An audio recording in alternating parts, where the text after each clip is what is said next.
তেল কতটা ঢালবো? ঝালো না, ঝালো আর দাও। ব্যাস মাছের জন্য রেখে দাও, ব্যাস বাকি ব্যাস ছেড়ে দাও। দেখি কতটা দিয়েছি, আরেকটু দাও, আরেকটু দাও। ঠিক আছে। এবার ঠিক আছে। এবার 300-350 গ্রাম মতো গাটা ফাটা থাকলে দেবো একটু খুশি মুখে।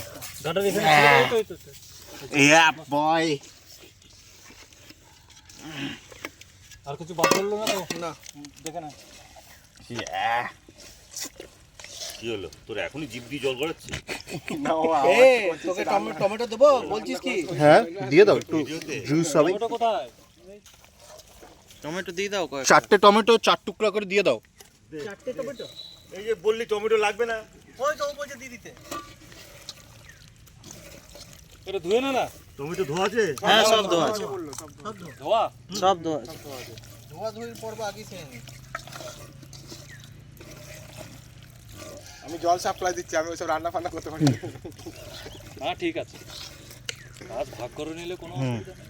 আমি ঘরে কেউ না থাকলে আচ্ছা ব্যাপারটা হচ্ছে যে একটু গরম গরম তেল দিতে বলছিল না? ওই তো ফোড়ন দেবো লাস্টে, এখন দিয়ে দে। ওই তো ফোড়নের তেলটা গরম মশলার সাথে দিয়ে দিবা। না গরম দম দেওয়ার আগে, আচ্ছা ওইটা তখন দিবা। তুই একবারে প্রপার ওরকম মেনটেন করেই করতে পারবি। দেখো ঠিক আছে।